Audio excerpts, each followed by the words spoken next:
Mag-watering tayo ngayon or magdilig sa ating halamang bougainvillea after 4 days. So nagdidilig ako ng mga bougainvillea every 4 days. So bakit natin ginagawa ito? Para lumabas ang kanilang mga bulaklak.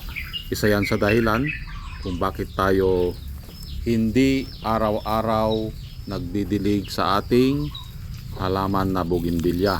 The more na tigangin mo ang lupa or yung medium ng ating halaman, the more din na maglalabas siya ng bulaklak.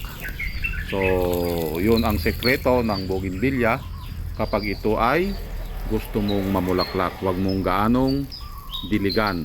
Kumbaga i-dehydrate ang halaman bago ito diligan para lumabas yung kanyang mga bulaklak.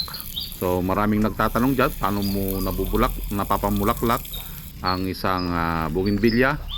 So yun ang kasagutan. So mapapansin nyo dito, kahit na bata pa yung kanilang mga sanga, mayroon na itong bulaklak dahil sa hindi gaanong nadidiligan. Ayan. Diligan na din natin yung mga bulaklak niya para malaglag yung mga luma at magpanibagong bulaklak ulit ito. Ayan. Ganito ang tamang pagdidilig ng bougainvillea.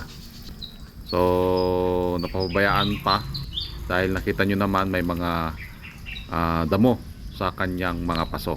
Isa din ito na bonsai materials na ating bubuuin. Yan. So kailangan diligan after 3 to 4 days. So ginagawa kong 4 days dahil gusto kong mamulaklak. Yan. After natin madiligan, ito na ang kanyang mga itsura. Nakita nyo to? So punong-puno na naman ng bulaklak. Yan. So ganun lang ang ating gagawin, yung sekreto ng bougainvillea. So maganda ito tumambay dito sa garden set na ito dahil mayroon kang natatanaw na bulaklak. Yan. So lahat ng aking bougainvillea nasa harap ng gate.